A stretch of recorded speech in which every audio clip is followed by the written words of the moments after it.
ఫిబ్రవరి 5వ తారీఖు నాడు దేవుడు ఏం చేయబోతున్నాడు, పరిశుద్ధాత్మ దేవుడు బయలుపరిచారండి. సో ఫిబ్రవరి 5వ తారీఖు బుధవారం నాడు పరిశుద్ధాత్మ దేవుడు సెలవిచ్చాడు, ఈరోజు నా జనుల్ని నేను ప్రత్యేకంగా సందర్శిస్తాను, విడిపిస్తాను, దర్శిస్తాను, కార్యం చేస్తాను, వారితో ప్రత్యేకంగా మాట్లాడుతానని పరిశుద్ధాత్మ దేవుడు సెలవిచ్చున్నాడు. నమ్ముచు వాళ్ళు గట్టి హరిసీవని సెలవిచ్చండి, వారిసీవని చెప్పండి.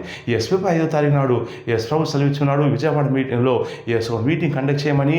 సో ఫిబ్రవరి 5వ తారీఖు మధ్యాహ్నం 3 గంటల నుంచి 8 గంటల వరకు విజయవాడలో స్వస్థత విడుదల మీటింగ్ ఏర్పాటు చేస్తామనండి. ఈ మీటింగ్లో పరిశుద్ధాత్మ దేవుడు సెలవిచ్చాడు, ఎవరైతే విశ్వాసంతో వస్తున్నారో వారితో నేను మాట్లాడుతాను. ఎవరైతే స్వస్థ కోసం వస్తున్నారో నేను వారిని స్వస్థపరుస్తాను. ఎవరైతే చేదవ శక్తులు పెంచబడి ఉన్నారో వారిని నేను విడిపిస్తాను. ఎవరైతే మంత్రశక్తులతో దాడి చేయబడుతున్నారో ఆ శక్తుల నుంచి వాళ్ళు విడిపిస్తానని పరిశుద్ధాత్మ దేవుడు సెలవిచ్చి ఉన్నాడు. నమ్ముచు వాళ్ళు గట్టి హరిసీవని చెప్పండి. పుస్తకం 2వ అధ్యాయం 10వ వచనంలో వాక్యం సెలవిస్తుంది, మనుషులందరి మీద అంత్య దినములందు నా ఆత్మను కుమ్మరించదను, మీ కుమారులు కుమార్తెలు ప్రవచించదరు, యవనస్తులు దర్శనాలు చూస్తారు, వృద్ధులు కలకంట దేవుడు సెలవిచ్చి ఉన్నాడు. సో కాబట్టి ఈ మీటింగ్లో ప్రభు సెలవిస్తున్నాడు, నా పరిశుద్ధాత్మను మెండుగా కుమ్మరిస్తాను, ఒక్కొక్కరిని ప్రత్యేకంగా నేను అభిషేకిస్తాను సెలవిస్తున్నాడు. సో కాబట్టి ఈ మీటింగ్లో నేను జనాలతో సూటిగా మాట్లాడతాను, వారి యొక్క ఆత్మనేత్రాలు తెరుస్తాను, రోగాలు స్వస్థపరుస్తాను, దయ్యాలు వెలగొడతాను, అభిషేకం రిలీజ్ చేస్తాను సెలవిస్తున్నాడు. సో కాబట్టి ఈ ఫిబ్రవరి 5వ తారీఖు నాడు దేవుడు ఏం చేయబోతున్నాడో పరిశుద్ధాత్మ దేవుడు బయలుపరిచి ఉండగా, సో విజయవాడ, గుంటూరు, తెనాలి పరిసర ప్రాంత వాసులు దయచేసి మీటింగ్ రండి. అది మధ్యాహ్నం 3 గంటల నుంచి 8 గంటల వరకు ఉంటుంది. స్థలం Kolukuri function hall, Vijayawada railway station వరకు. డీటెయిల్స్ కోసం కింద నా ఆఫీస్ నెంబర్ కాల్ చేయండి.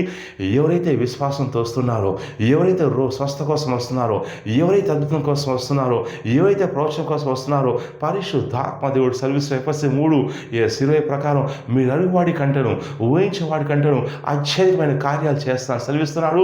నమ్ముచాలు గట్టి హరిసీవని చెప్పండి. సో ఈ మీటింగులో సంచారం చేస్తాను, నా మహిమను చూపిస్తాను. ఈ మీటింగ్లో పరిశుద్ధాత్మ దేవుడు కొన్ని ప్రత్యేకమైన దూతలు కూడా రిలీజ్ చేస్తానండి. ఎవరైతే విశ్వాసంతో వస్తున్నారో వారిని దర్శించడం కోసం, విడిపించడం కోసం పరిశుద్ధాత్మ దేవుడు కొన్ని ప్రత్యేకమైన దూతల్ని రిలీజ్ చేస్తున్నాడు. సో కాబట్టి ప్రాఫిట్స్ని విజయపట్నం తీసుకొస్తుండగా ఈ ఫిబ్రవరి 5వ తారీఖు నాడు దేవుడి కార్యాలు చేస్తానని తెలియచేస్తుండగా నేను ఈ వీడియో చేసి తెలియచేస్తానండి. రండి. విజయవాడలోను, గుంటూరులోను, తెనాలి పరిసర ప్రాంత వాసులు కుటుంబ సమేతంగా, బంధువర్గం సమేతంగా, రోగులు కానీ, దయపట్టిన వాళ్ళు కానీ, బంధువులు కానీ తెలియచేసి రండి. పరిశుద్ధాత్మ దేవుడు కార్యం చేయబోతున్నారు. అలాగే లాంగ్ ప్లేస్లో ఉన్నవాళ్ళు లైవ్ ఉంటుందండి, లైవ్లో పాల్గొనండి. పరిశుద్ధాత్మ దేవుడు ఈ యొక్క లైవ్లో కానీ, మీటింగ్లో కానీ ఆయన నేరుగా మాట్లాడబోతున్నాడు, ఆయన దర్శిస్తాడు. అనేకమైనటువంటి అద్భుతాలు జరగబోతున్నాయి, సాక్ష్యాలు రాబోతున్నాయి. దూతగణం ప్రత్యేకంగా ఈ మీటింగ్లో సంచారం చేయబోతున్నారు. మీరు ఇన్నాళ్ళు కన్నీరు కార్చారు, మీ కన్నీటికి జవాబు దయచేయబోతున్నాడు. ఇన్నాళ్ళు స్వస్థత కోసం చూశారు, మీకు స్వస్థత కార్యం దేవుడు జరిగించబోతున్నాడు. ఆయన పొందిన దెబ్బల చేత స్వస్థ కలిగిస్తున్న సెలవిచ్చున్నాడు. కాబట్టి ఎవరైతే విశ్వాసంతో వస్తున్నారో వారిని దర్శించే దేవుడు, కార్యం చేసే దేవుడు. కాబట్టి ప్రార్థన చేయండి, ప్రభు నేను ఫిబ్రవరి 5వ తారీఖు నాడు విజయవాడ మీటింగ్కి వెళ్తుండగా ప్రభు నాకు ఈ కార్యం జరగాలి, స్వస్థ జరగాలి, ప్రభు నువ్వు చేస్తావు చెప్పని చెప్పేసి ఈ వార్తను ఎత్తిబట్టి ప్రార్థన చేస్తే విశ్వాసంతో రండి. దేవుడు మిమ్మల్ని దర్శిస్తాడు, మిమ్మల్ని అద్భుతంతో పంపిస్తాడు. లాంగ్ ప్లేస్లో ఉన్నవాళ్ళు లైవ్లో పాల్గొనండి. ఆయన మీ ఆశను తృప్తిపరుస్తాడు. అనేక దూతగణం వాళ్ళు సంచారం చేయబోతున్నారు, కార్యాలు జరగబోతున్నాయి. స్థలము కొల్కులూరు ఫంక్షన్ హాల్ అండి, షాదీఖాన్ పక్కన, Vijayawada railway station back side, BRP road. వివరాలు కింద నెంబర్ కాల్ చేయండి, రండి, పాల్గొనండి. ఈ యూట్యూబ్ ఛానల్ని సబ్స్క్రైబ్ చేయండి, గంట బెల్ నొక్కండి. దేవుడు మిమ్మల్ని, మీ కుటుంబాన్ని బహుగా దీవించును గాక. ఆమె